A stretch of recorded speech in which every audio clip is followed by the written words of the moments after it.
Muy buenas tardes, ¿qué tal amigos televidentes de 13 Costa Rica Televisión? Nosotros estamos ubicados en la Asamblea Legislativa, donde este lunes el presidente de la República emitirá su último discurso, precisamente como el mandatario en ejercicio ante los diputados de la Asamblea Legislativa. Pero yo les voy a dejar acá con unas imágenes de mi compañero Gerardo Lizano para que ustedes observen un poco el movimiento que hay en ese momento a las afueras del plenario legislativo. Estas personas que se encuentran acá son representantes diplomáticos y también habrá ministros de gobierno que estarán presentes en la rendición de cuentas del presidente Carlos Alvarado. Este será el último discurso del mandatario y se espera dure alrededor de 1:30 y tendría temas como el cambio climático, así como el tema de la economía del país.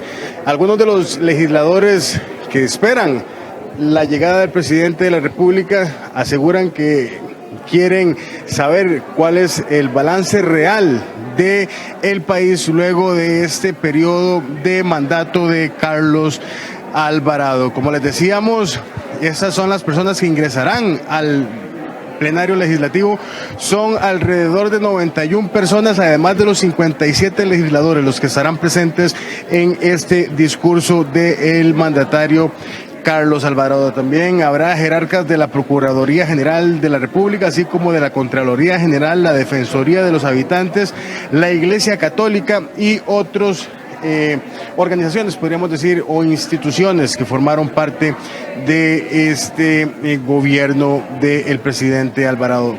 Nos decían que una vez ingresen estas personas que son los invitados a la actividad, estarían ingresando el pabellón nacional, que también está por acá a las afueras del plenario legislativo.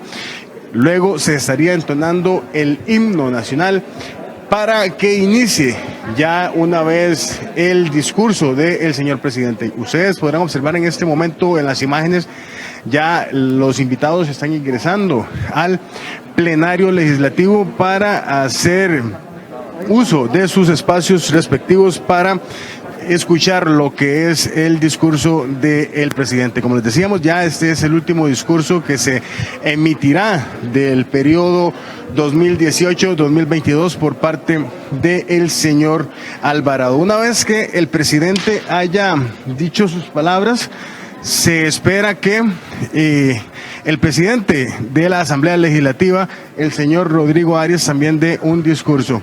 Aquí ya está apresándose a ingresar también parte de los jerarcas de los supremos poderes. Aquí ya están los magistrados, que también serán parte de las personas que estarán escuchando las palabras del señor presidente de la República. Como les decíamos anteriormente, algunos temas claves que podría estar tocando el presidente sería el cambio climático y el ordenamiento de las finanzas públicas. Así que nada más estar expectantes a que llegue ya el presidente Carlos Alvarado para que dé estas palabras que estamos esperando y que transmitiremos obviamente acá por Canal 13. 1:30 se espera que dure el discurso del señor Alvarado. Ya faltan pocos minutos para que ingresen algunos magistrados que están ya acá, los podemos observar en el pasillo al lado del plenario legislativo. Como les decíamos, ya en pocos minutos estaría iniciando lo que es el discurso del señor presidente de la República. Ya el último, importante también un detalle dentro de lo curioso, podríamos decir, es que esta es la primera vez que Carlos Alvarado emitirá un discurso sin diputados del partido Acción Ciudadana, debido a que ya para el periodo 2022-2026 el pueblo pues eligió y no salió ni un solo diputado electo por parte del PAC. Así que esto es dentro de los datos más curiosos que podemos tener de esta tarde, que no habrá presencia de lo que fue hasta hoy el partido oficialista, el partido de gobierno, el partido Acción Ciudadana, que queda fuera de la Asamblea Legislativa y que por primera vez en 8 años no habrá representación en una rendición de cuentas por parte del presidente de turno. Aquí ya vemos nuevamente las imágenes de mi compañero Gerardo Lizano, ya los invitados de los supremos poderes que están ingresando al plenario legislativo. Les decíamos, son 91 personas las que estarán escuchando las palabras por hora y media del señor presidente de la República. Dentro de la agenda también es importante recordar que habrá una reacción por parte del nuevo presidente del primer poder de la República, Rodrigo Arias Sánchez, que estaría haciendo una réplica a lo dicho por el mandatario Carlos Alvarado.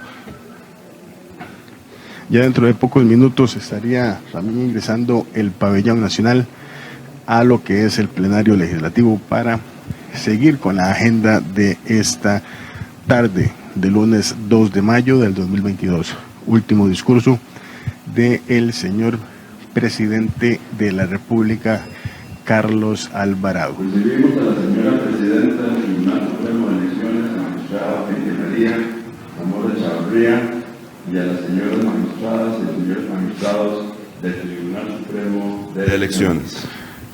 Van ingresando los magistrados del Tribunal Supremo de Elecciones, encabezado por la presidenta Eugenia Zamora. Ellos están haciendo ya ingreso para tomar asiento en este momento. Vamos a ver cuál será la siguiente delegación en ingresar al plenario. Ustedes podrán observar que ya están pues colocándose en sus asientos respectivos dentro de el plenario legislativo, que servirá, como les decíamos, como escenario para que Carlos Alvarado dé su última rendición de cuentas en el plenario legislativo frente a las nuevas 6 fracciones del Congreso de la República. Habrá diputados de Nueva República, Liberación Nacional, Unidad Social Cristiana, también Frente Amplio, Partido Liberal Progresista y Progreso Social Democrático. Esos serán los diputados que estarán presenciando lo que dirá el presidente de la República. Acá podemos observar que ahora le tocará el turno a los ministros de la República hacer ingreso. Por ahí podemos observar que dentro de los primeros está el señor Michael Soto, quien hasta hoy es el ministro de Seguridad Pública. Recibimos al señor presidente de la Corte Suprema de Justicia, magistrado Fernando Cruz Castro, y a las señoras magistradas y a los señores magistrados, los magistrados de la Corte Suprema de Justicia, encabezados por el presidente de este poder, el señor Fernando Cruz.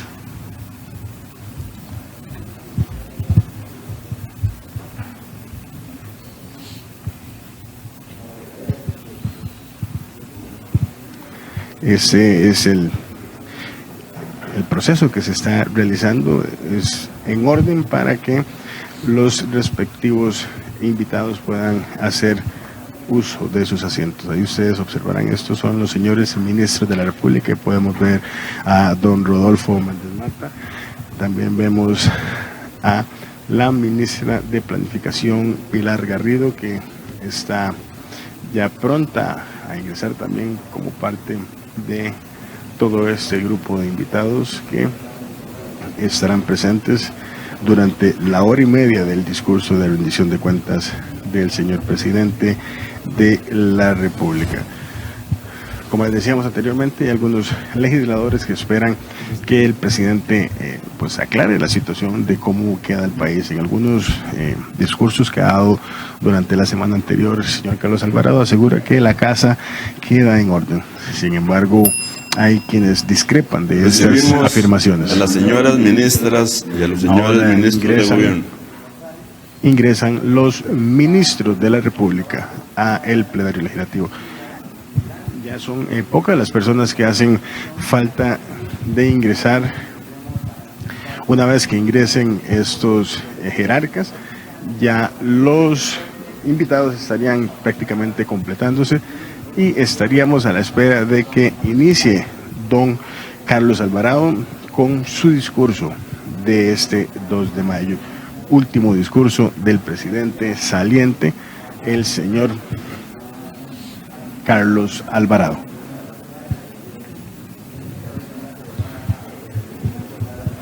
Bueno, ustedes tendrán imágenes en su pantalla y ya se podrá observar que prácticamente son los últimos invitados que hacían falta en ingresar a el plenario legislativo.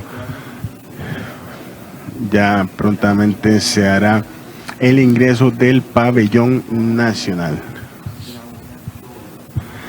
Estamos viendo que ahí vienen los vicepresidentes de la República, el señor Marvin Rodríguez y la señora Epsi Campbell, que son parte de ese grupo de personas que estarán Recibimos presentes. a la señora primera vicepresidenta de la República, Epsi Campbell Barr, y al señor segundo vicepresidente de la República, Marvin Rodríguez Cordero. Bien, ahora viene el señor presidente Carlos Alvarado, que ya ahí lo vemos que viene ya caminando con su señora esposa y prontamente ya iniciará lo que es su discurso.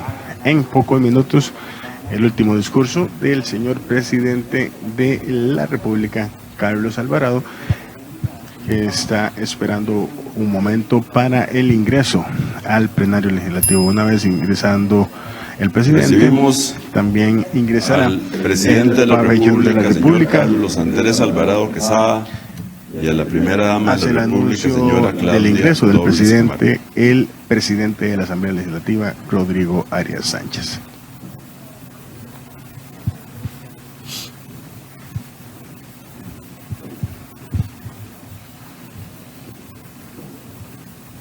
Este es el acto protocolario que se realiza antes del inicio de lo que será el discurso del señor presidente de la República.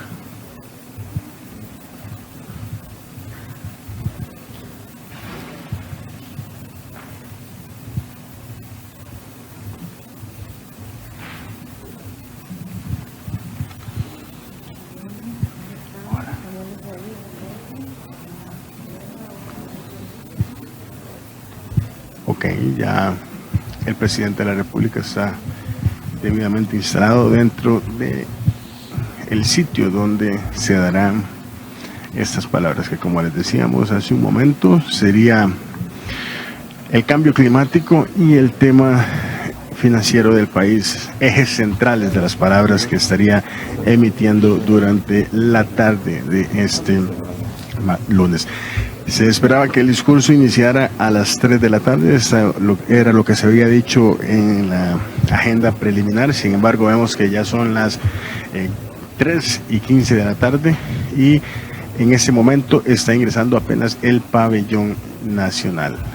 Parte del protocolo que les decíamos se realiza para el inicio de las palabras del señor presidente. En cualquier Señoras momento y señores, se entonarán recibimos las el notas nacional, del himno nacional de dado la por la República. Guardia de Honor y con las notas musicales de los integrantes de la Orquesta Sinfónica Nacional.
señores, les solicito permanecer de pie para cantar el himno nacional dirigido por el coro de flautas del Instituto Nacional de la Música.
Pueden tomar asiento. Muchas gracias.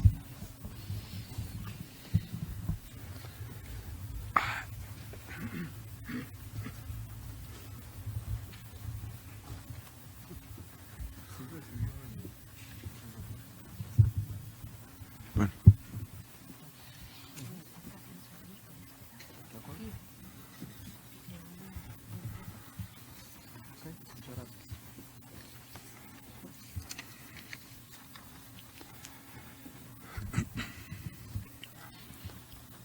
El señor presidente de la República, Carlos Andrés Alvarado Quesada, nos ofrece su mensaje. Según mandato constitucional, el presidente de la República, señor Carlos Andrés Alvarado Quesada, hará entrega a las señoras diputadas y a los señores diputados de su cuarto informe sobre los diversos asuntos de la administración y el estado político de la República.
Señoras diputadas, señores diputados, costarricenses.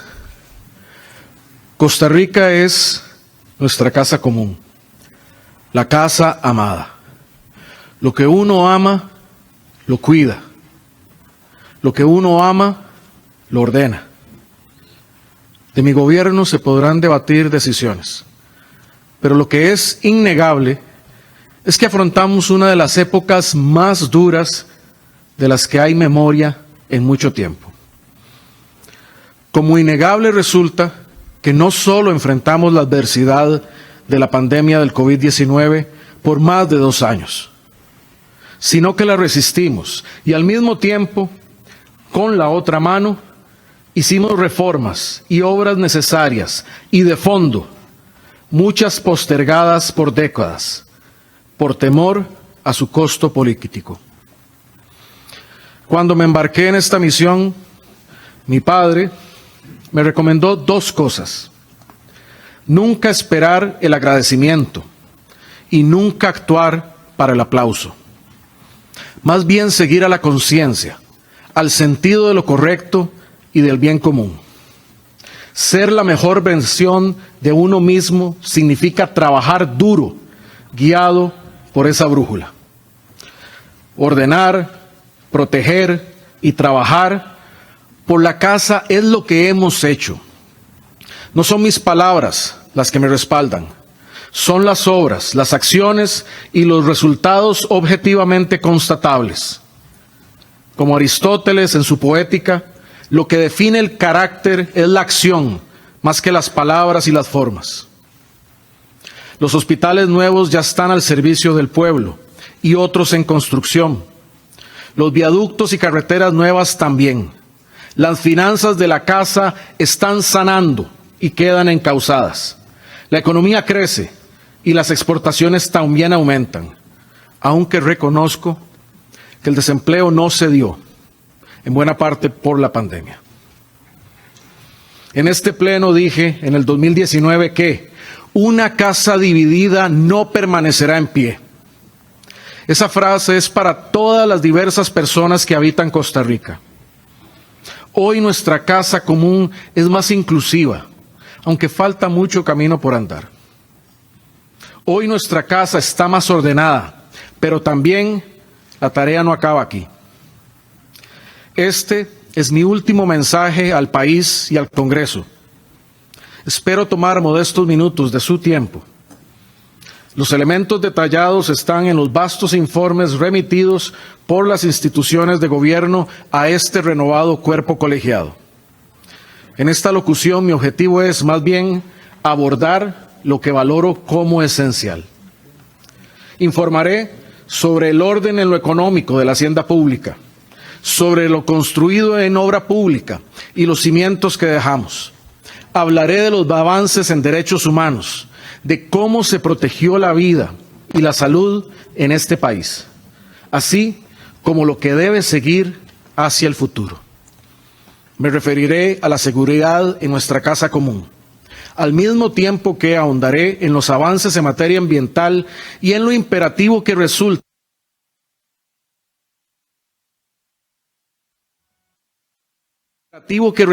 para las futuras generaciones de niños y niñas que sigamos en esa senda. Nuestra Costa Rica tuvo avances sorprendentes. Y si bien el país alcanzó logros esperados por años, la tarea no debe quedar aquí. Con la presencia de nuevos diputados y diputadas y de un nuevo gobierno, la democracia se renueva. Juzgo como uno de mis últimos deberes delinear desafíos y temas pendientes a partir de mi experiencia. Los guardianes de la democracia, sus instituciones y personas responsables, la prensa libre, la ciudadanía y los partidos políticos, que son instituciones indispensables, todos deben cuidar nuestra que no debemos dejar que se salga de las manos. Si debiese sintetizar lo hecho en 4 años, afirmo que ordenamos las finanzas de la casa para evitar la crisis, protegimos al país de la pandemia, construimos obra pública, combatimos el populismo y promovimos los derechos humanos. Posicionamos al país como un líder mundial en la lucha contra el cambio climático. Empiezo por la economía y las finanzas. El Banco Central informó el viernes pasado que el crecimiento económico del país en el 2021 fue de 7,8%, muy superior al esperado y yendo más allá de la recuperación de la caída provocada por el COVID-19. La economía sí se reactivó. En 2021 Costa Rica rompió el récord de exportaciones de bienes. Como lo informó Procomer, crecieron 24%, alcanzando 14.553 millones de dólares.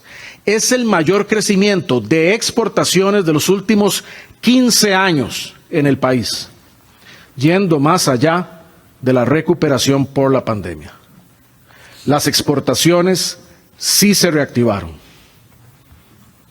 El cierre de la hacienda pública para 2021 estableció que el déficit primario fue de 0,27%, el menor déficit respecto al PIB en los últimos 13 años. Y el déficit financiero cerró en 5,03, el más bajo en 9 años. Es constatable, el gobierno sí puso orden en ingresos y gastos.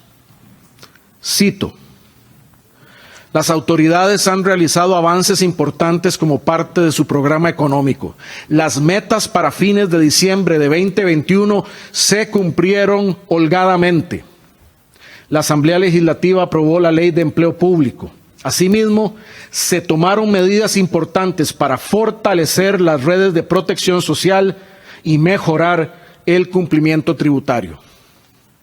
Lo anterior dicho por el Fondo Monetario Internacional, que añadió, cito: la posición fiscal se ha visto reforzada por las medidas para aumentar los ingresos del gobierno, la mejora de la administración tributaria y un gasto prudente en el marco de la regla fiscal, incluso tras asignar más recursos para ayudar a los grupos más vulnerables. Cierra cita.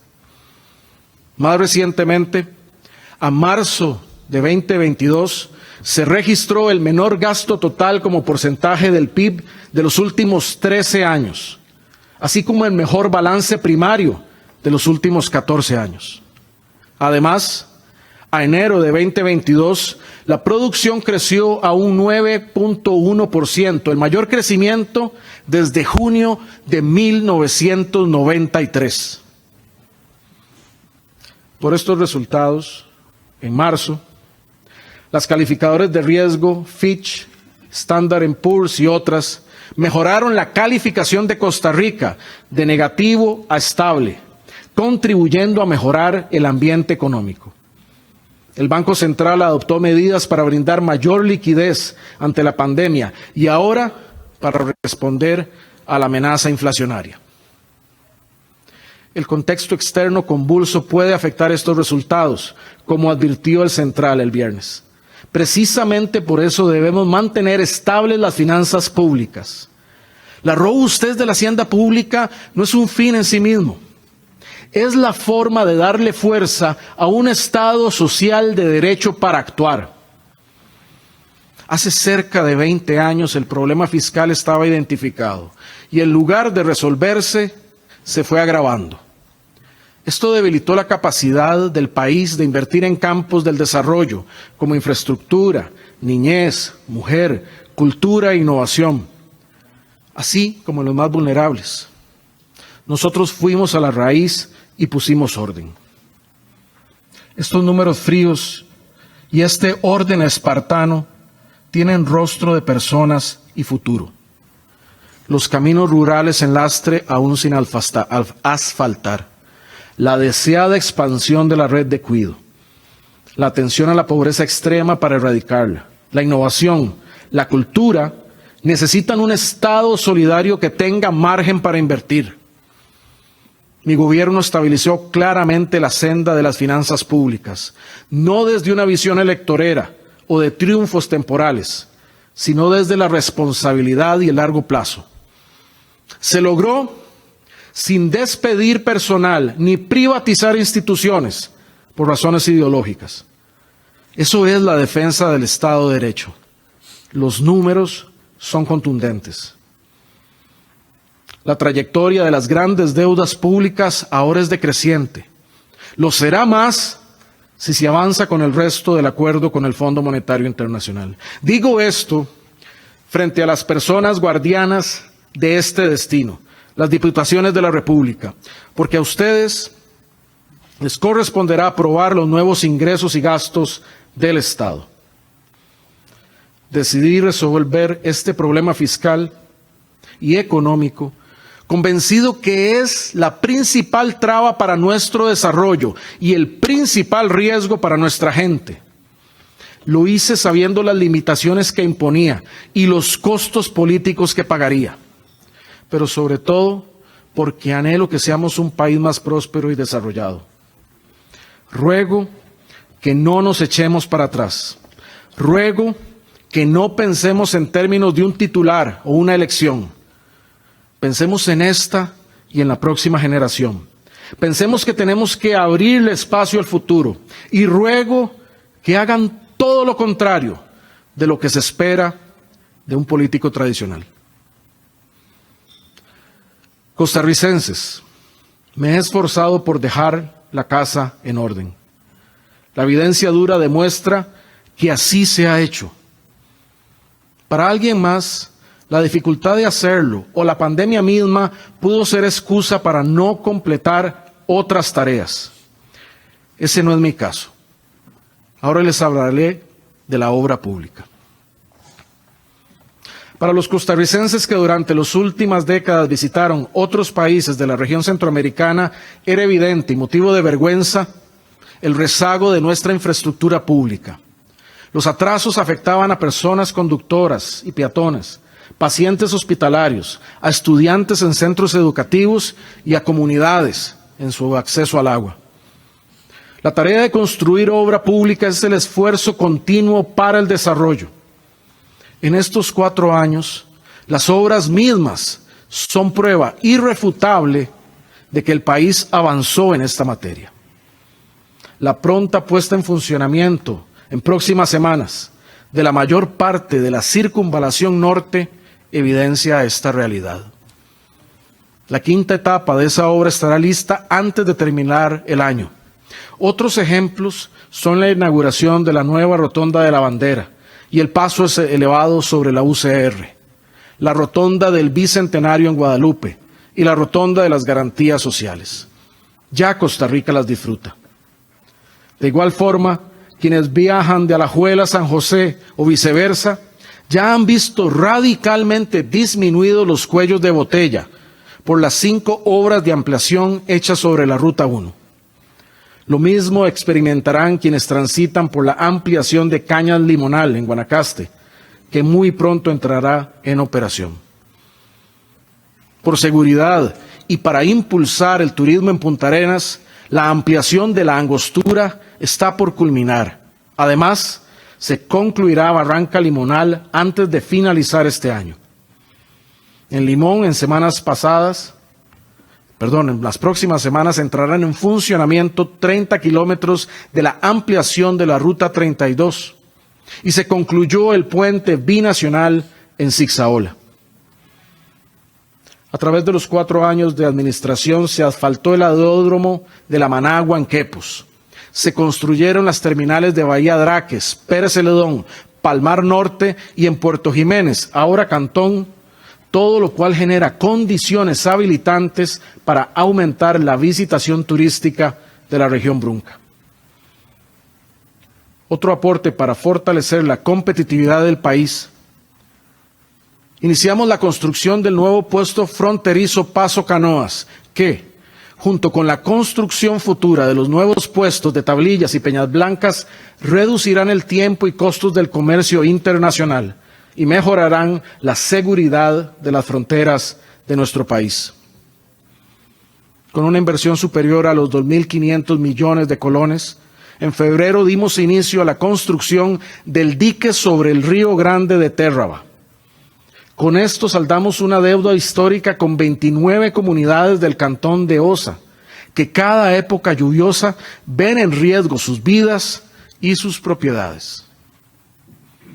En infraestructura hospitalaria, la Caja Costarricense del Seguro Social desarrolla hoy la mayor inversión en infraestructura y tecnología en sus 80 años de existencia, con un portafolio mayor a 2 billones de colones, con 348 proyectos en un plan hasta el 2030, que nos prepara para el envejecimiento poblacional. En los últimos 3 años, pusimos en funcionamiento el servicio de emergencias del Hospital de San Carlos, la unidad de medicina reproductiva de alta complejidad, la torre este del Hospital Calderón Guardia, la torre quirúrgica del Hospital México y la unidad de terapia renal en el Hospital de Liberia. A la vez, los cebáis en las comunidades indígenas de Bajo Bley y Piedra Mesa, así como el Mesón en Grecia, San Juan Sur de Poás, San Rafael, la Colonia en Guapiles, Palmar Sur, Turrúcares, San Juan Norte de Corralillo, entre muchos otros, para fortalecer el primer nivel de atención. El hospital de Turrialba está en plena construcción y comenzará a funcionar el próximo año. El hospital de Punta Arenas también está en construcción y es actualmente el proyecto más grande de la historia de la Caja. Comenzará a funcionar en 2024. Todo está dispuesto para iniciar el hospital de Cartago. Cuando inicie, ese hospital será a su vez el proyecto más grande de la historia de la Caja. Sobre el hospital para Limón, ya inició la expropiación del terreno. Días atrás inició la preparación del terreno para la futura construcción de la Torre de Esperanza del Hospital de Niños. En materia de acueductos y saneamiento, en 4 años se invirtieron 278.311 millones de colones. Se completaron 38 obras que beneficiaron a más de 50.000 personas. Siempre con el compromiso de atender los problemas de déficit de agua y asegurar una mejor calidad de vida mediante acciones de saneamiento. Se finalizaron proyectos en Upala, Zigzaola, Alto Telire y el Gran Área Metropolitana. Se encuentran en operación obras en Nicoya, Ciudad Cortés, Talamanca, Limón y la zona norte, beneficiando a la población. También acueductos en Liberia, Nicoya, Bagaces y Colorado. Y los acueductos Trancas 1 y 2 en Santa Cruz. El día de mañana estaremos firmando el proyecto Pacume de agua para Guanacaste, el principal proyecto de adaptación climática de Costa Rica. Se encuentra en proceso avanzado de construcción el sistema integrado Neily Canoas, Laurel, así como acueductos rurales en Sarapiquí. Ya finalizaron las obras en Santa Rosa de Pocosol y Santa Fe de los Chiles, Veracruz, Moravia de Cutris y en los territorios indígenas de Zapatón, Altamira, Telire y Cibujú.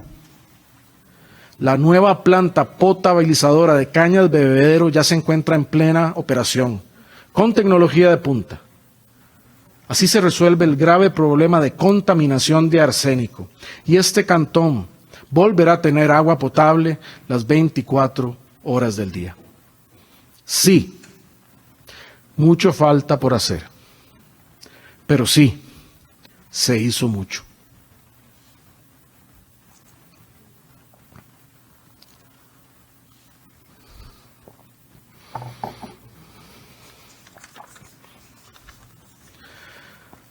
Los cimientos de un país no son solo de carácter material. Un país está fundado en sus valores y principios. Nuestra guía como República de libertad, paz y solidaridad está inscrita en la ética de los derechos humanos universales. Conforme a esas altas normas hemos actuado en estos años. Nadie puede ser discriminado por creencias religiosas, por etnia, género, orientación sexual o edad. Porque creemos en esto, trabajamos como un gobierno laico, de todas y todos. En la libertad de las personas reside el derecho del individuo a la autodeterminación. En la libertad de los otros está mi libertad. Defendimos el derecho de toda persona a casarse con su pareja frente al Estado. Y hoy tenemos una sociedad más libre e inclusiva gracias al matrimonio igualitario. También aplicamos una serie de políticas públicas de reconocimiento de derechos para la población LGTBIQ, incluida legislación contra los crímenes de odio.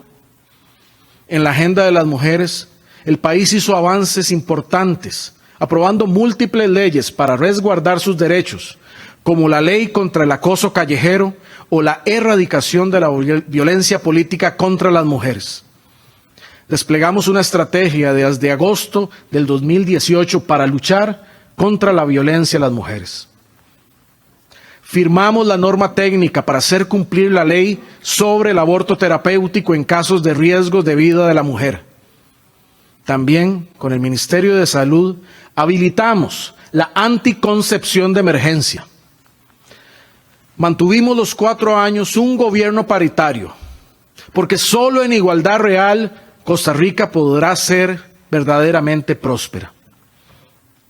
Cumplimos en materia de derechos humanos poniendo a disposición de la población la unidad de medicina reproductiva de alta complejidad de la Caja Costarricense de Seguro Social para la fertilización in vitro, para ayudar a las parejas que desean ser padres de familia. Un servicio público de primer mundo abierto a toda la población. Para este año, como nunca antes, nuestro país tiene presupuestados 3.200 millones de colones para el inicio del proceso de indemnización y devolución de tierras a favor de las comunidades indígenas, para saldar una deuda histórica con nuestros pueblos originarios y a la vez compensar a tenedores de tierra de buena fe. En agosto pasado, me correspondió firmar la Ley de Acciones Afirmativas a favor de las personas afrodescendientes. Esto para promover la igualdad, la justicia y el reconocimiento de nuestra población afro-costarricense. Nuestro legado afro es valiosísimo. Es de todos, tanto como lo es la guanacastequidad o el aporte de Mora. Orgullosos y orgullosas de ese legado fue que Costa Rica, junto a Chad, y de la mano de la vicepresidenta de la República, Epsi Campbell, y el embajador Rodrigo Alberto Carazo, lideraron en la Asamblea General de la Organización de las Naciones Unidas la creación del Foro Permanente de Afrodescendientes. Cerca de 10 años se debatió sobre la creación de este foro, con oposición basada en el temor, pero se logró. Este foro, en el marco de la ONU, busca, y cito en palabras de la primera vicepresidenta afrodescendiente de América Latina, construir sociedades verdaderamente inclusivas, diversas, pacíficas y justas. En 2019 se concretó una reforma constitucional esencial. El artículo 51 de nuestra Constitución decía, cito, tendrán derecho a esa protección la madre, el niño, el anciano y el enfermo desvalido. Eso se corrigió y ahora dice, la madre, el niño y la niña, las personas adultas mayores y las personas con discapacidad. Con esta visión y el liderazgo del vicepresidente Marvin Rodríguez, materializamos la línea dorada para atención de la persona adulta mayor. Dictamos los lineamientos del Sistema Nacional de Empleo para garantizar las necesidades y requerimientos de las personas con discapacidad. Y declaramos el programa Inserta por Talento de interés público. Esta es la visión de derechos humanos que debe prevalecer en la Costa Rica del siglo XXI. Si somos la sede de la Corte Interamericana de Derechos Humanos, si protegemos al INAMU para que no fuera cerrado o quitado a las mujeres, es por esos principios, inclusión y derechos humanos. ¿Han sido años difíciles? Porque ya teníamos nuestros retos y a esto se sumó la pandemia del COVID-19. Este virus y sus consecuencias han sacudido al mundo y a nuestro país por más de 2 años. Murieron más de 8.400 costarricenses por esa causa y también vimos afectado el desempleo. Ya comenzamos a ver la luz al final del túnel. Por ello, es un buen momento para ver hacia atrás y preguntarnos, ¿enfrentó el país bien o mal la pandemia? Los datos comparados de economía y salud son los que nos pueden decir cómo se manejó la pandemia en nuestro país.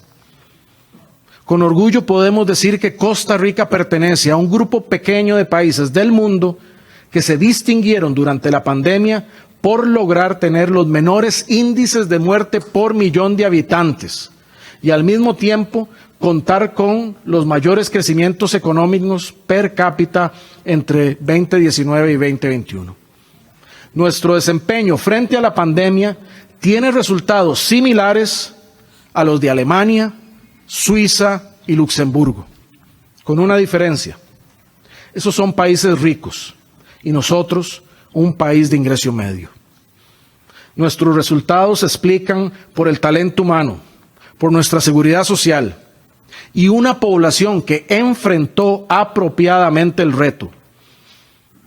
Como escribió don Alejandro Urbina, quien acopió estos datos comparativos, cito: ni los resultados de Costa Rica, ni de ninguno de los países han ocurrido por casualidad. Son el efecto de las decisiones, acertadas o no, de las autoridades públicas y de las reacciones correspondientes de la población. Cierro la cita. Gracias al trabajo de décadas del Ministerio de Salud y de la Caja, somos un país pro vacunas. Hemos aplicado más de 10,6 millones de dosis. Somos parte del selecto grupo de países en el mundo que tiene más del 85% de su población vacunada con al menos una dosis.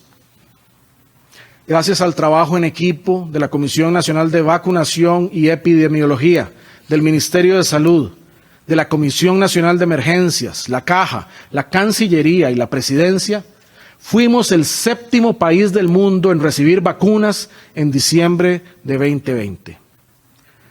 Toda mi vida les estaré agradecido por ello. Se adoptaron decisiones difíciles en el marco de la atención de la emergencia. El esfuerzo de la población en el uso de la mascarilla, el lavado de manos, el distanciamiento físico, la restricción vehicular sanitaria, los protocolos en actividades y locales comerciales, los aforos reducidos, fueron sacrificios necesarios para protegernos. Un estudio científico publicado este año en la revista Panamericana de Salud Pública indica, cito: en Costa Rica, la adopción de medidas dirigidas a evitar el contagio ha logrado una reducción de casos en momentos diferentes de la pandemia. El estudio reveló que, conforme aumentaba la cantidad de casos por contener el contagio de COVID-19, las medidas generaban el contrapeso necesario para la mitigación del contagio. En todo momento buscamos adoptar las medidas basadas en la mejor información científica disponible y en la asesoría de los mejores técnicos. Buscamos siempre mantener un balance entre la salud de nuestra población y la salud de nuestra economía y empleo. Rehuimos en todo momento del populismo político de pandemia. El aparato público se puso a prueba. La Cancillería coordinó la repatriación de 9.300 costarricenses. El MEP y el CNP entregaron alimentos a 850.000 estudiantes durante la suspensión de clases. El IMAS y el Ministerio de Trabajo desarrollaron el Bono Proteger, que dio alivio económico a 724.000 personas afectadas laboralmente. Parece increíble recordar que en marzo de 2020, Costa Rica contaba solo con 30 camas de cuidados intensivos para COVID-19. Gracias a la habilitación del SEACO, a la nueva torre este del Calderón, la nueva torre quirúrgica del México y al esfuerzo de toda la red hospitalaria, esta nunca colapsó. Hoy se han habilitado 359 unidades de cuidados intensivos y 1.000 de camas de salón para atender patologías COVID o de otras enfermedades. Gracias a todo el personal de primera respuesta, gracias al sector privado por su mano solidaria, gracias a toda Costa Rica por demostrar que sí se puede.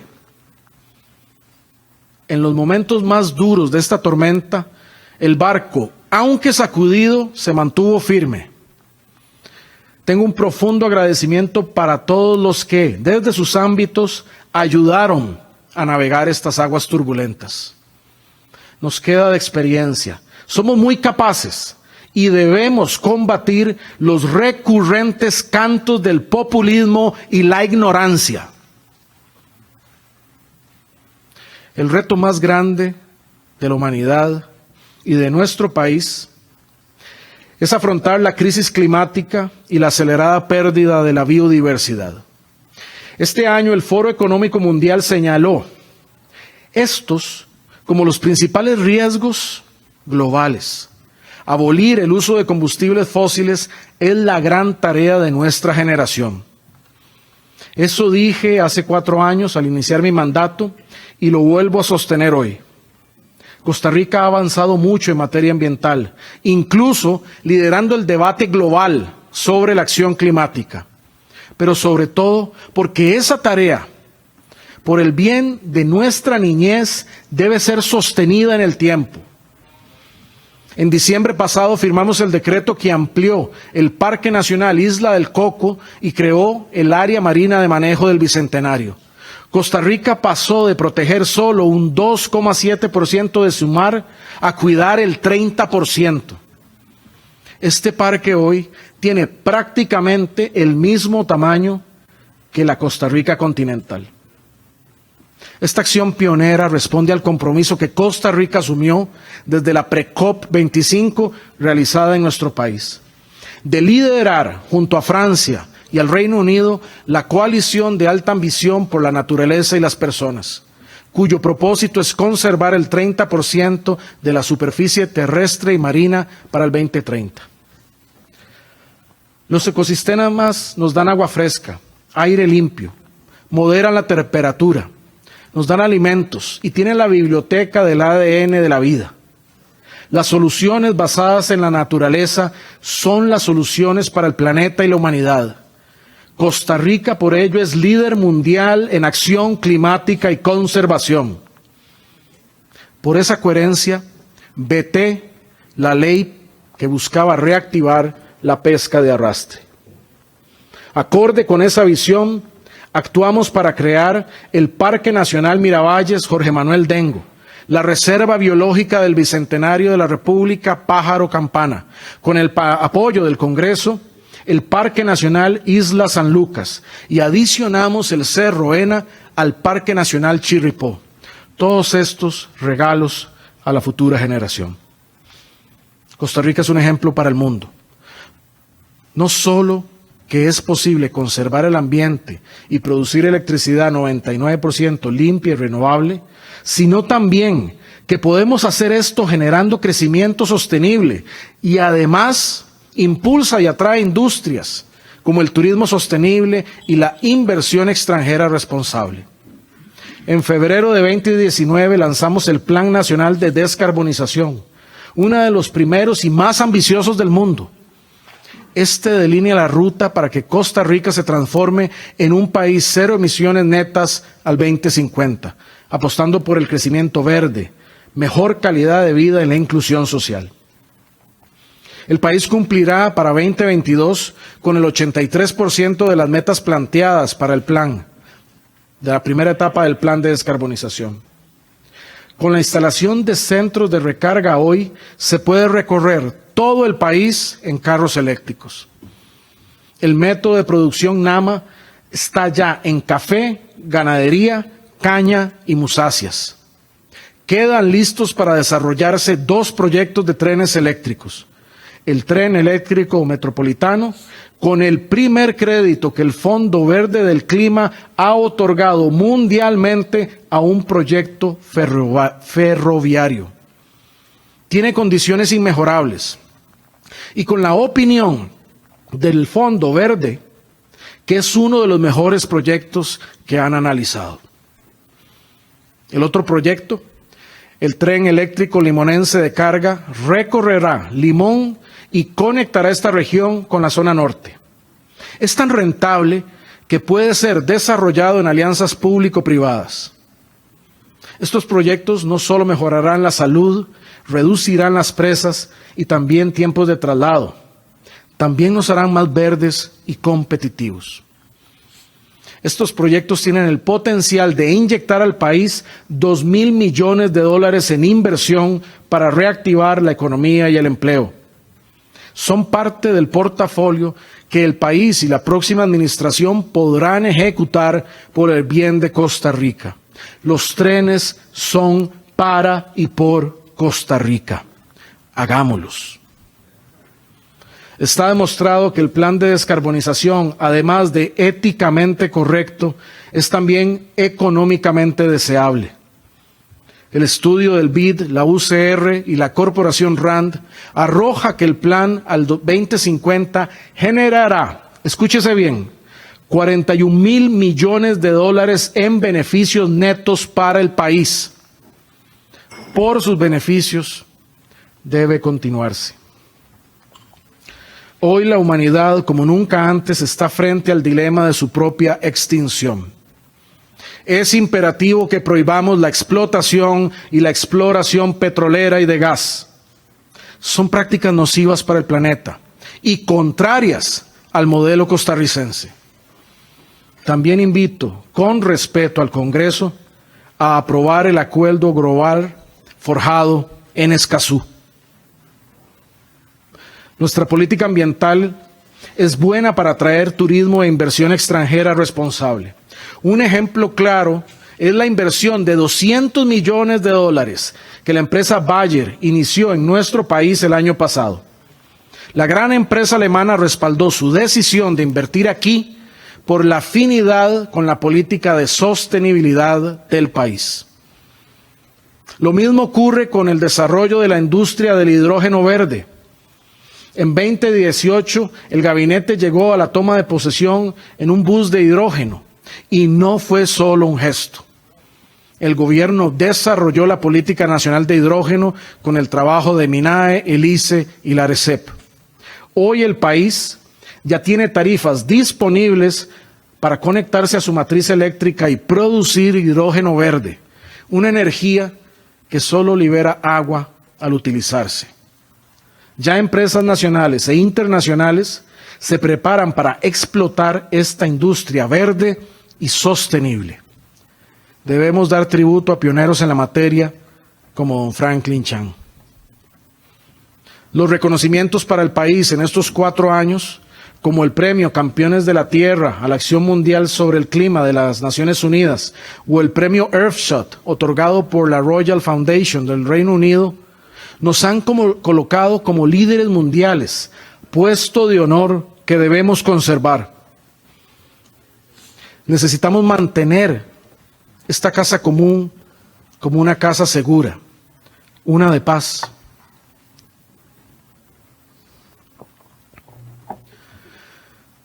Desde el inicio de nuestra administración, hicimos de la seguridad una prioridad. La labor policial es una de protección y de contención. No podemos pretender mantener la cohesión social desde la represión, y a eso me referiré luego. La acción en seguridad ciudadana fue intensiva. Desde 2018 se realizaron cerca de 500 megaoperativos.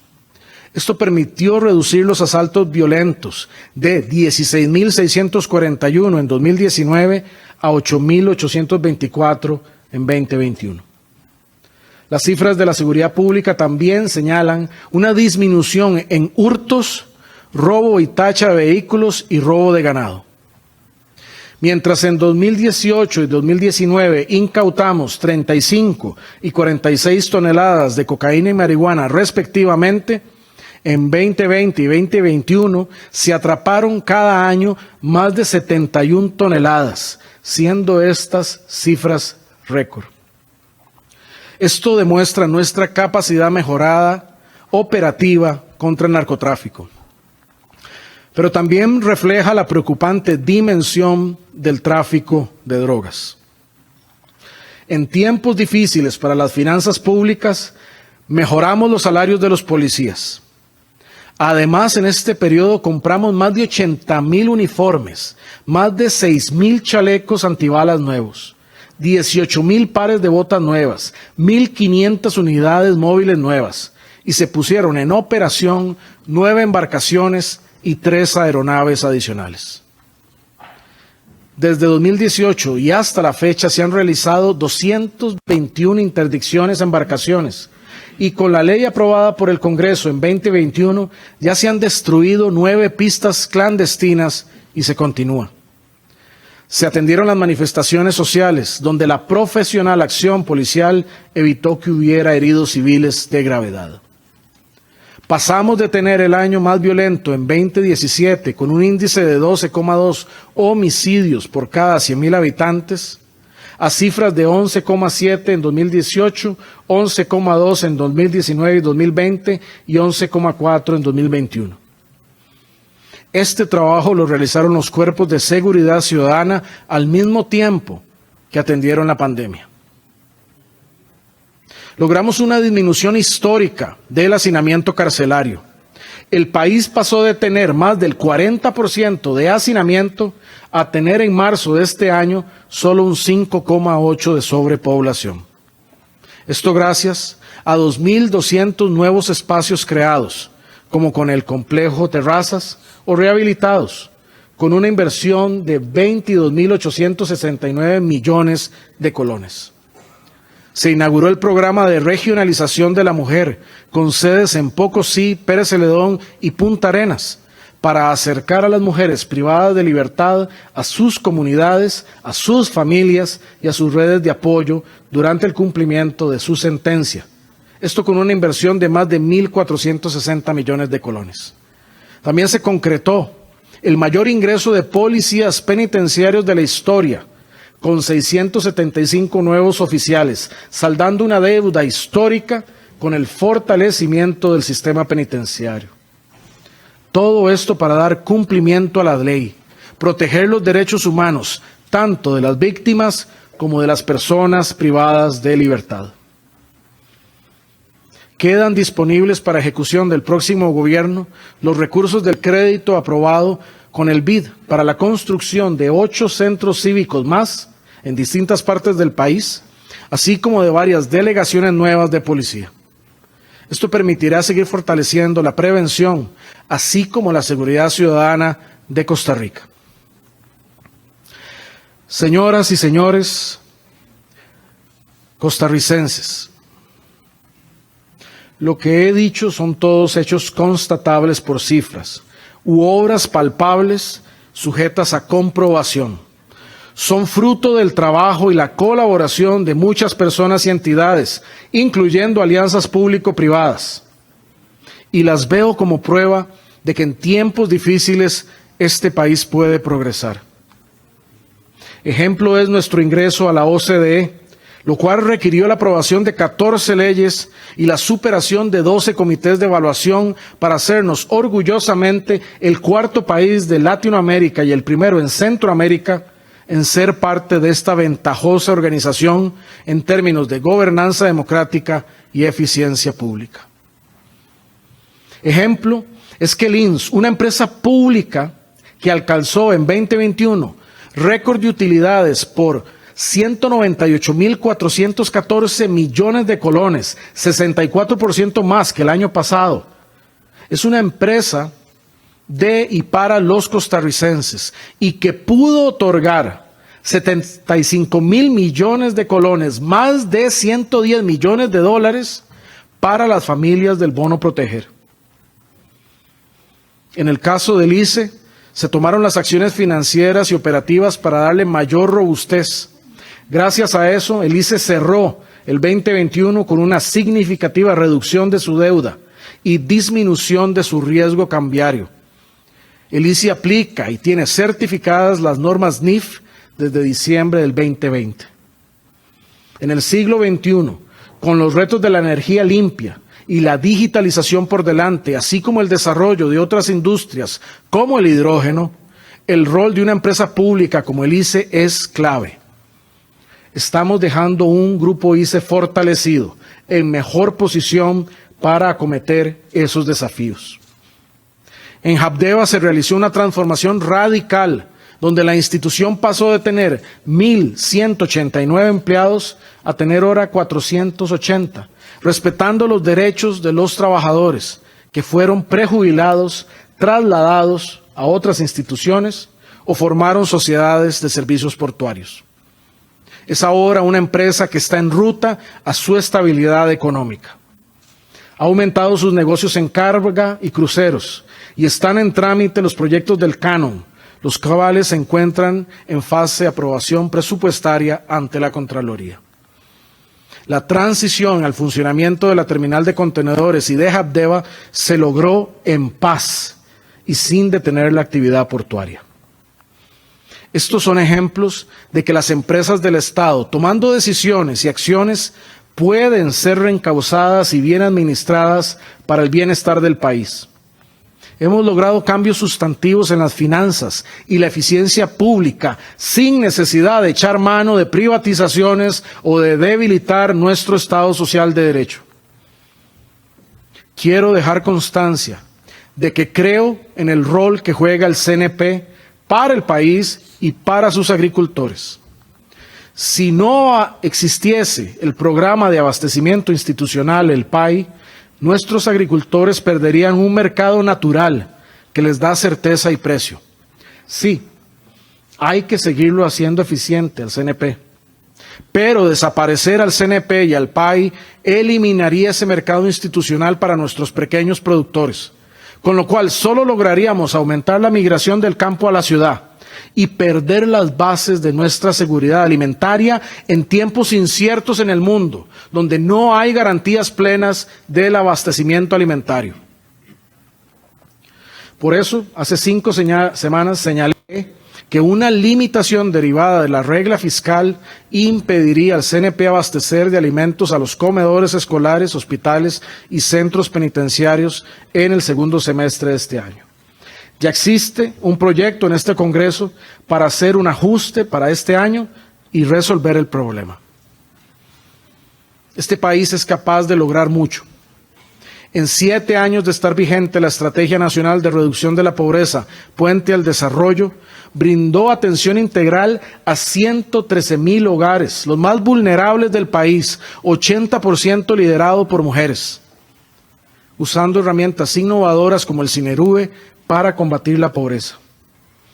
Un ejemplo dentro de la estrategia es el programa Nido, que brinda atención integral e interinstitucional a hogares en situación de pobreza extrema con mujeres en estado de gestación o lactancia. Hay en el programa 1,300 mujeres de las más vulnerables del país y habrá 3,000 a final del año.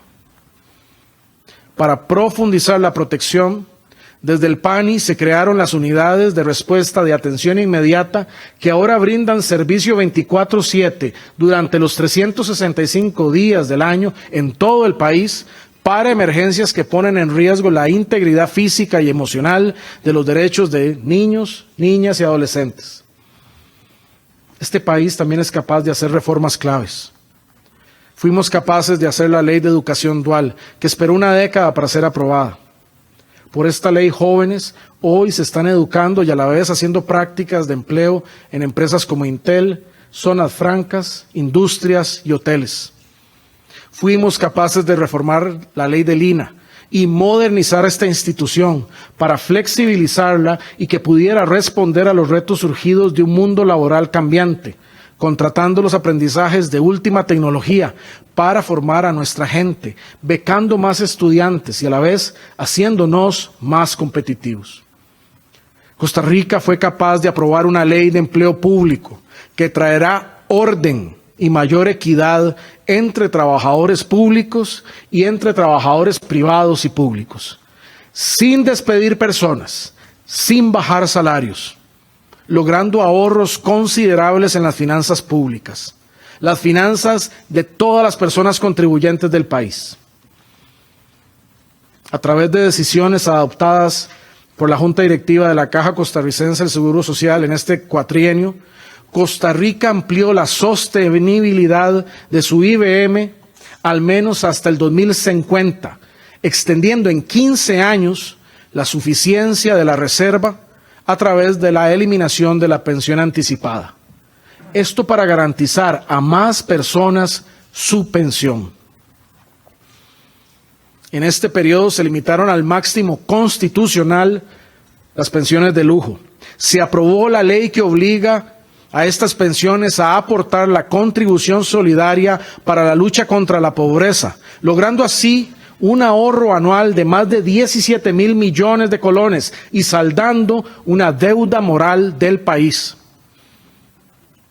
Después de 20 años de debate y luego de la efervescencia social de finales del 2020, se creó el Consejo Consultivo Económico y Social. Este reúne sectores de todo tipo de la sociedad civil con una amplísima representación. Es una herramienta valiosísima para el diálogo y la paz social. También Con la Ley de Fortalecimiento de las Finanzas Públicas se obligó a profesionales liberales a registrar cobros para evitar evasión. Igual que el IVA redujo la evasión fiscal gracias a la trazabilidad y puso a pagar sectores que antes no contribuían. Eso es justicia social y responsabilidad. En política exterior no solo lideramos en materia ambiental. Junto a Panamá y República Dominicana, lanzamos la Alianza para el Desarrollo en Democracia, hito democrático en una región que requiere de ese esfuerzo. Asimismo, junto a la OMS, lideramos la creación del repositorio libre de tecnologías contra el COVID-19. Con un exhaustivo trabajo del sector público y privado, logramos emitir el decreto para registrar nuevas moléculas y formulados agroquímicos, permitiendo un balance entre proteger la salud, el ambiente y reducir los costos de producción para nuestros agricultores. Una deuda a la cual se le puso un cheque de cumplido. Después de 20 años de retraso, en este periodo se logró diseñar la sectorización del transporte público urbano modalidad buses. Ya se tienen 21 contratos firmados para la entrada en operación de los nuevos esquemas y rutas de buses que modernizarán el transporte público en 8 sectores del gran área metropolitana. El país sigue dando pasos hacia un transporte moderno, público y eficiente. Además de invertir en trenes nuevos, el viernes pasado lanzamos el pago electrónico en buses, como ya lo habíamos hecho en el tren. Esto permitirá que las personas usuarias realicen sus pagos de manera más fácil, rápida y segura. Estos son ejemplos de que sí se puede, de que este es un país que a veces es difícil de gobernar, sí, pero donde es posible gobernar con claridad, tenacidad y persistencia. Claro, el que existan logros necesarios de resaltar no opaca que hay retos pendientes y desafíos grandes para el país. Lo más común después de estos informes presidenciales es que los actores políticos aleguen que el presidente de la República pinta otro país del que existe. Creo que lo correcto es reconocer todos que los logros coexisten con los desafíos y que ambos los debemos ver con realismo y madurez. Como parte de mi deber, de mi aprendizaje de estos años, comparto lo que creo es nuestro principal desafío. Es mi convicción que Costa Rica debe afrontar en los años venideros la creciente desigualdad, que se refleja en pérdida de la cohesión social, y esto se manifiesta en varios campos. Hay quienes preguntarán si este gobierno hizo suficiente en esta materia. Les diría que la base fundamental para enfrentar este problema es asegurar un Estado viable y robusto que pueda acometer la desigualdad.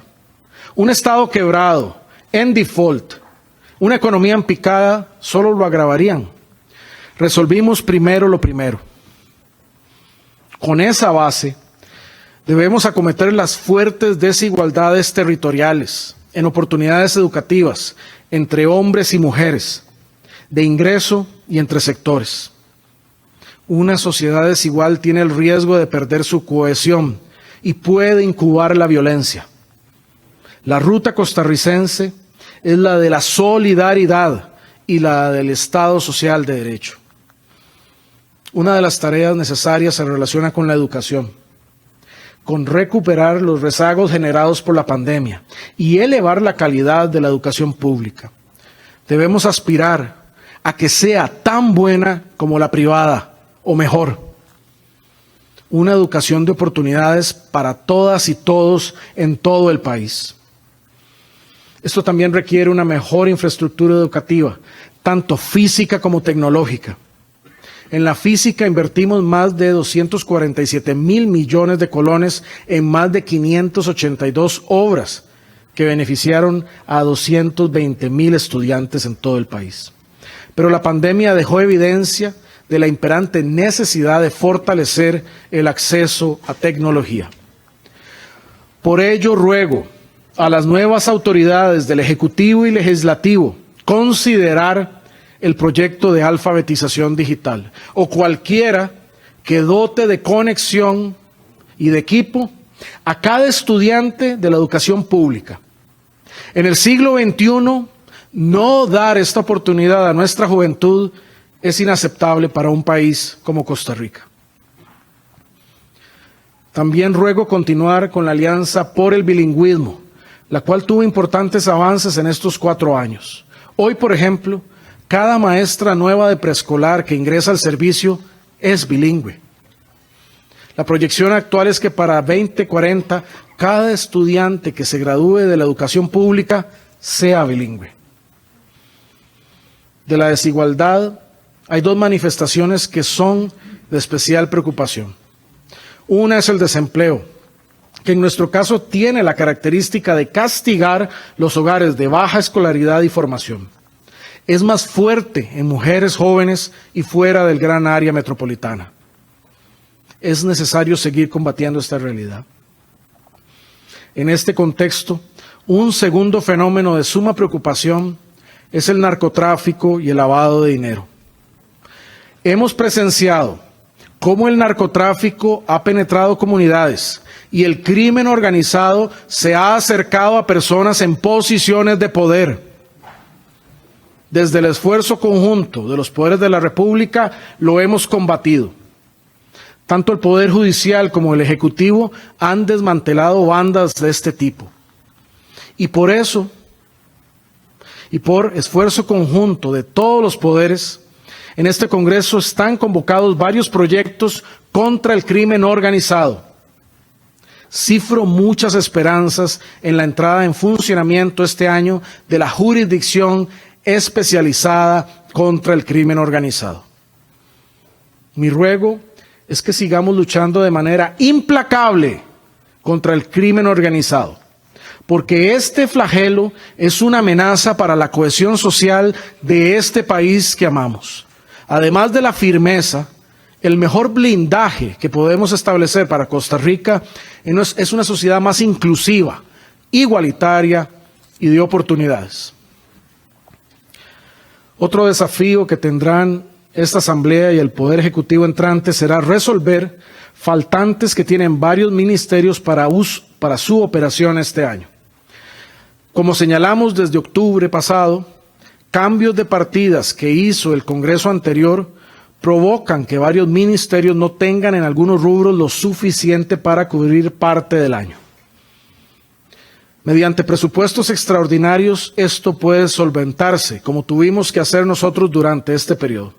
La ventaja es que hay recursos suficientes, dada la situación fiscal.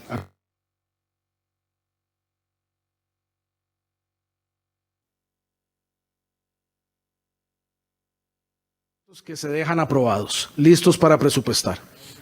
Los casos de limitaciones derivadas de la regla fiscal pueden solucionarse vía reforma puntual. También tenemos el gran reto de los ciberataques. Y como he señalado, son ataques a todo el país, no son ataques al gobierno. Se dejará un informe detallado a las nuevas autoridades para informar lo que se ha hecho a este punto y que se pueda continuar con la defensa de las instituciones e empresas del país en esa materia. Costarricenses, han sido años duros y en los que cumplimos con el compromiso de trabajar, trabajar y trabajar.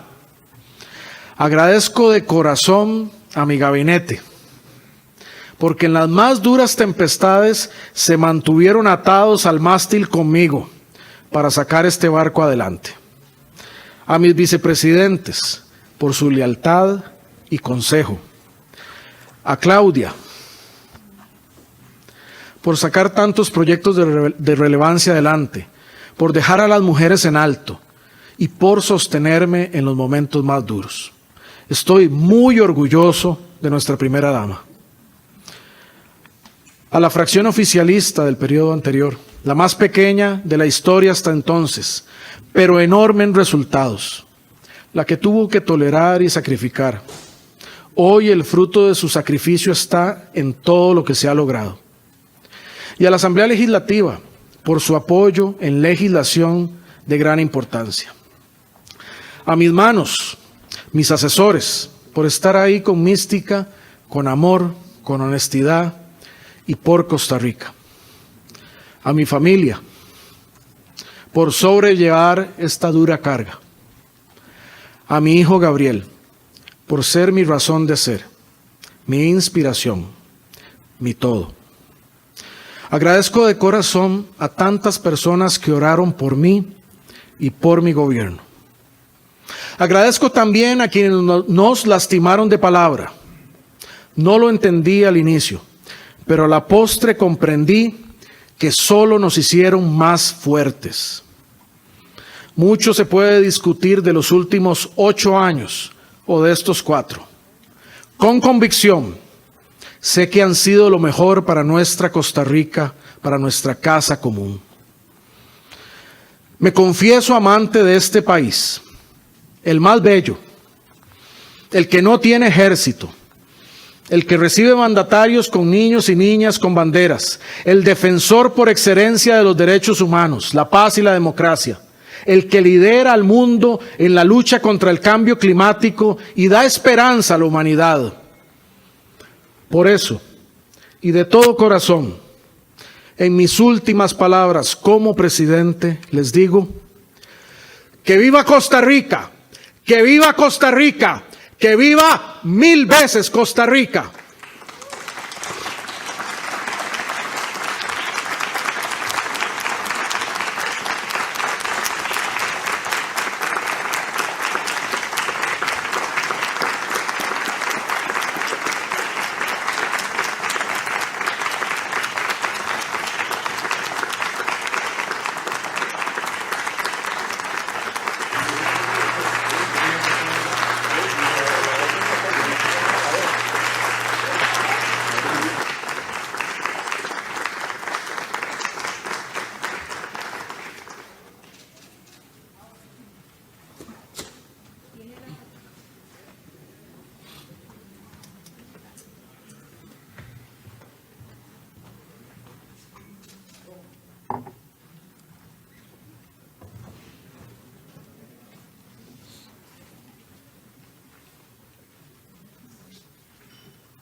Tiene la palabra el señor presidente de la Asamblea Legislativa, diputado Rodrigo Arias Sánchez.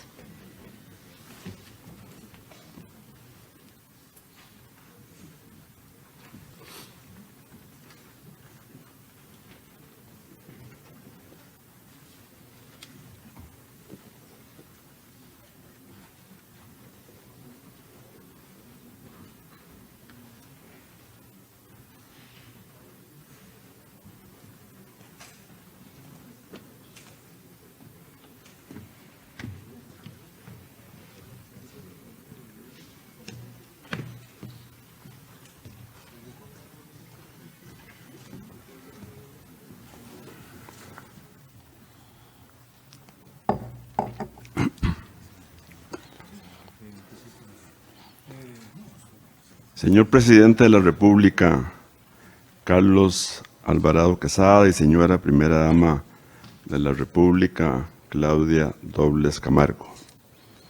Señor Presidente de la Corte Suprema de Justicia, Magistrado Fernando Cruz Castro, señoras magistradas y señores magistrados.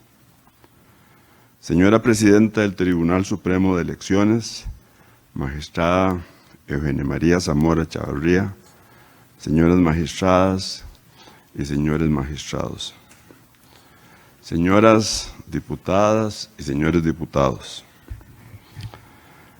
señora Primera Vicepresidenta de la República, Epsi Campbell Barr, señor Segundo Vicepresidente de la República, Marvin Rodríguez Cordero, señoras ministros y señores ministros, Reverendísimo Obispo Auxiliar de San José, Monseñor Daniel Blanco Méndez.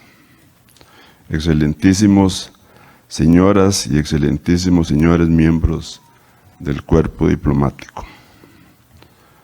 Señor Subcontralor General de la República, Bernal Aragón Barquero. Señora Procuradora General Adjunta de la República, Magda Inés Rojas Chávez. Señora Defensora de los Habitantes, Catalina Crespo Sancho, y Señora Defensora Adjunta de los Habitantes, Tatiana Mora Rodríguez. Señoras y señores, muy buenas tardes.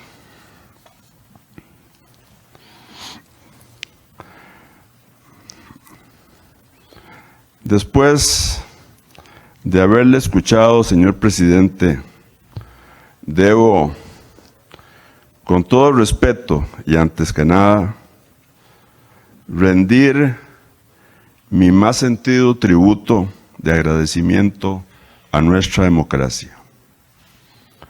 Me corresponde como presidente de la Asamblea Legislativa subrayar, por encima de nuestras muchas veces marcadas diferencias, el elemento fundamental que vivimos este día: el triunfo republicano de la transición pacífica de gobierno y del traspaso ordenado entre administraciones. Dejando atrás viejas y recientes polémicas electorales, nos aprestamos al inicio de un nuevo mandato decidido en las urnas por el soberano.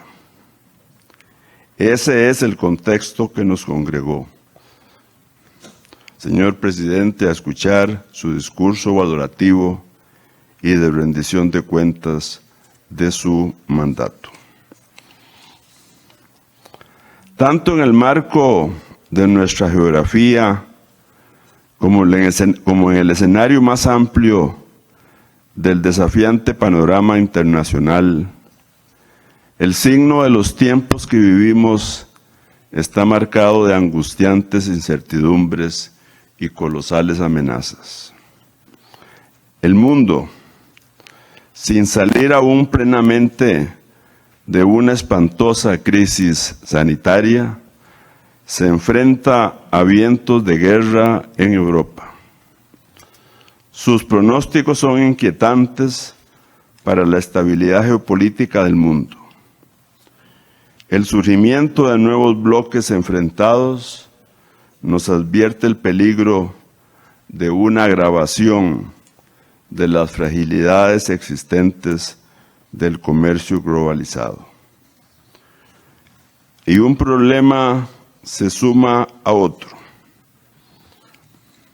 Unas decisiones se encadenan con otras, en una cascada inflacionaria que atenta con echar al traste las grandes conquistas sociales que enorgullecían el avance civilizatorio contemporáneo.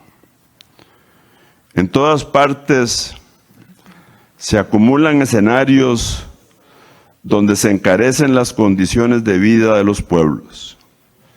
Grandes inversiones de alivio a las consecuencias económicas de la pandemia redundan ya en inflación agravada por crecientes dificultades de transporte, insuficiente oferta agrícola, industrial y energética, así como las consecuencias de la guerra en Ucrania, el mayor granero del mundo.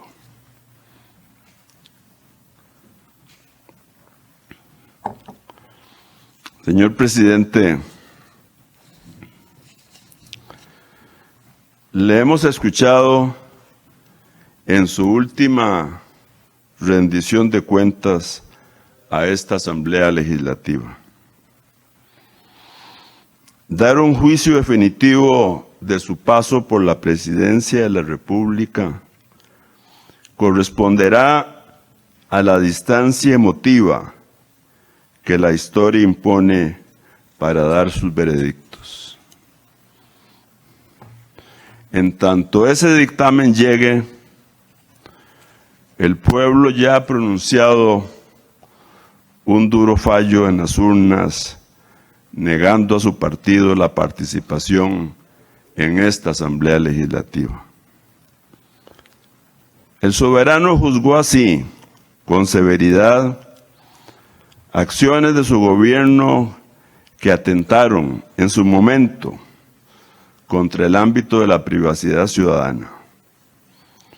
Bajo errados pretextos tecnicistas de asegurar eficiencia a las políticas públicas, las acciones de Lopaz fueron inaceptables intervenciones que invadieron la intimidad de los hogares. Con toda justicia, la opinión pública así lo censuró. Es poco aceptable que, existiendo los recursos, no pudiéramos escuchar hoy en su rendición de cuentas razones válidas para haber dejado sin conexión digital a más de 500,000 de niños, niñas y adolescentes en plena pandemia, cuando además sufrían suspensión de enseñanza presencial. Fueron deficientes las medidas para superar la brecha de conectividad y el apagón educativo que condena al aislamiento y a la población más necesitada. Eso agrava las condiciones de movilidad social de las familias más pobres y en los lugares más alejados, donde saldar la deuda de desarrollo es todavía más apremiante. En esta oportunidad, me corresponde asumir con hidalguía el sentido de continuidad democrática que estamos viviendo. Por eso, y porque estoy comprometido a darle continuidad a los hitos positivos de su mandato, es mi deber hacer el debido acto de reconocimiento tanto a su administración saliente como a los logros alcanzados por los legisladores que nos precedieron. Me parece que cabe aquí hacer un acto de reconocimiento al patriotismo de la mayoría de las bancadas opositoras en la Asamblea Legislativa que nos precede.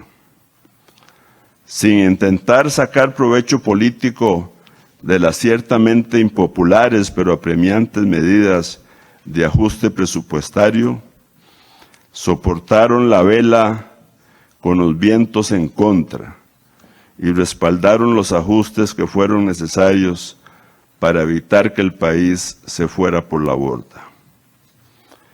Es de nobleza reconocer esa actitud loable que debemos emular.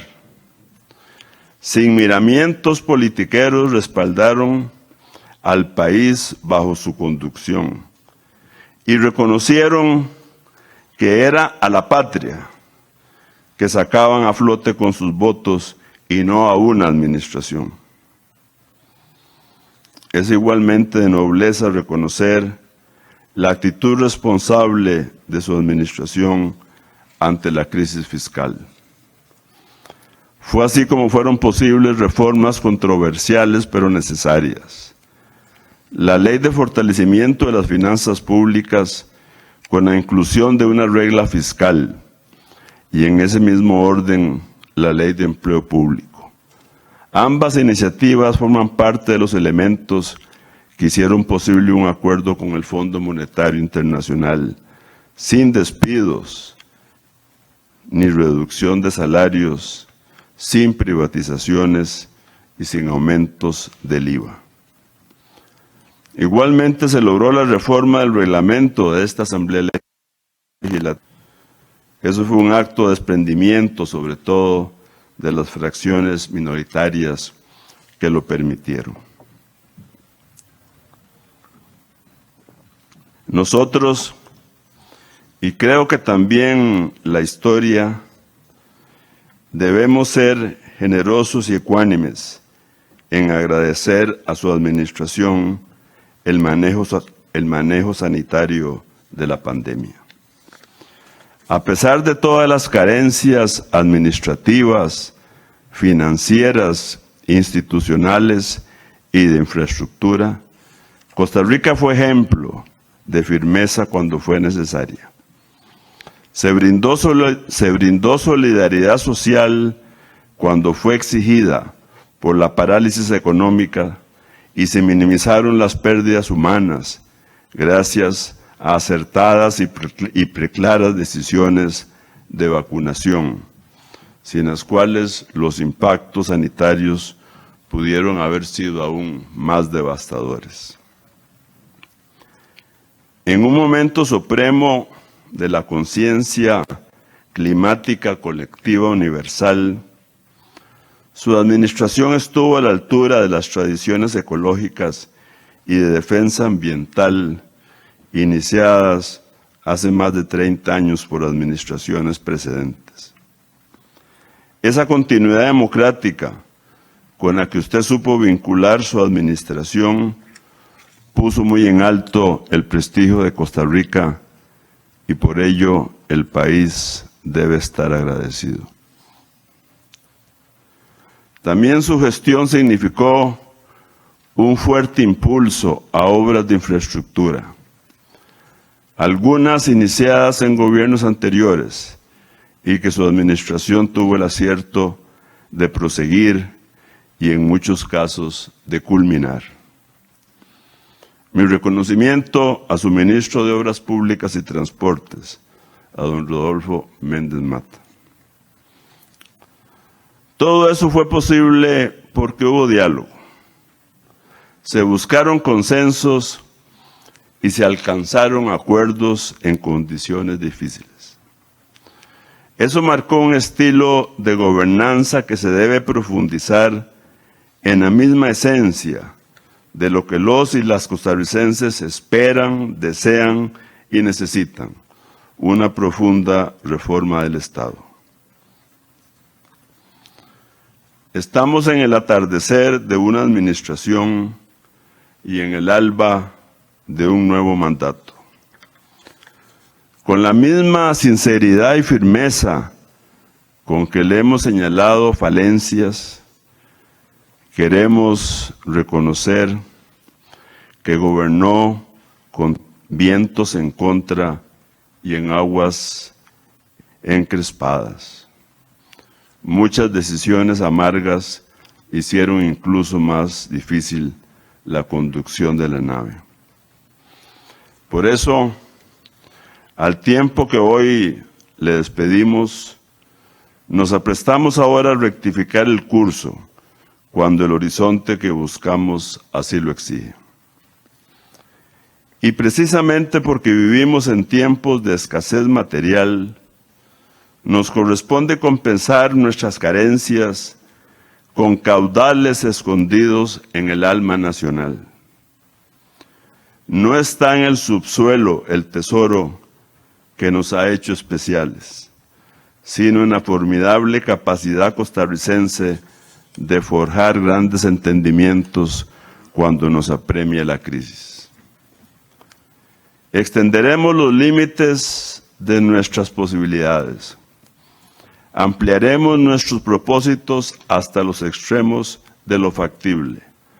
Solo así, si somos capaces de ese esfuerzo colectivo, descubriremos el consenso que la patria nos exige para impulsar cambios razonables, socialmente apropiados, financieramente sostenibles y sobre todo urgentes para el futuro de nuestro país.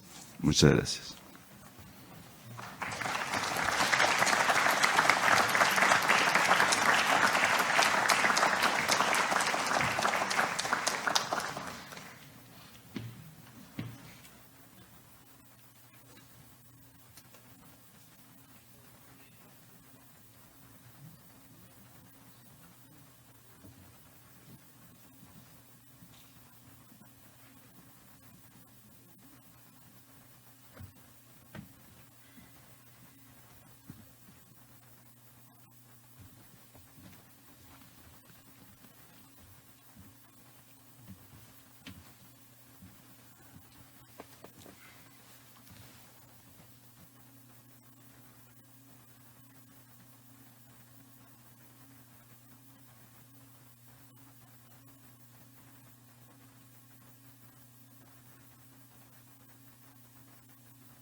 Señoras y señores, les solicito ponerse de pie para retirar el pabellón nacional.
Les solicito a las señoras diputadas y a los señores diputados permanecer de pie para despedir a las invitadas y a los invitados especiales. Despedimos al señor Presidente de la República y señora Primera Dama. Todo lo mejor. Gracias. Muchas gracias. Juan Fernando. Gracias, Alvaro.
Despedimos a la señora Primera Vicepresidenta de la República. Muy bien, y al así señor fue segundo como ya vicepresidente finaliza de el la República. discurso del presidente de la República, hablando de los temas como les habíamos dicho al inicio de esa intervención, con respecto a cambio climático, infraestructura vial y, bueno, obviamente luego la respuesta que recibió por parte del señor presidente de la Asamblea Legislativa. Aquí ya el presidente Carlos Alvarado está saludando a sus padres. Es un momento bastante emotivo con respecto a lo realizado durante este martes 2 de mayo. Ahora procederá a un saludo a los embajadores que estuvieron presentes durante la tarde de este lunes acá en el plenario de la Asamblea Legislativa.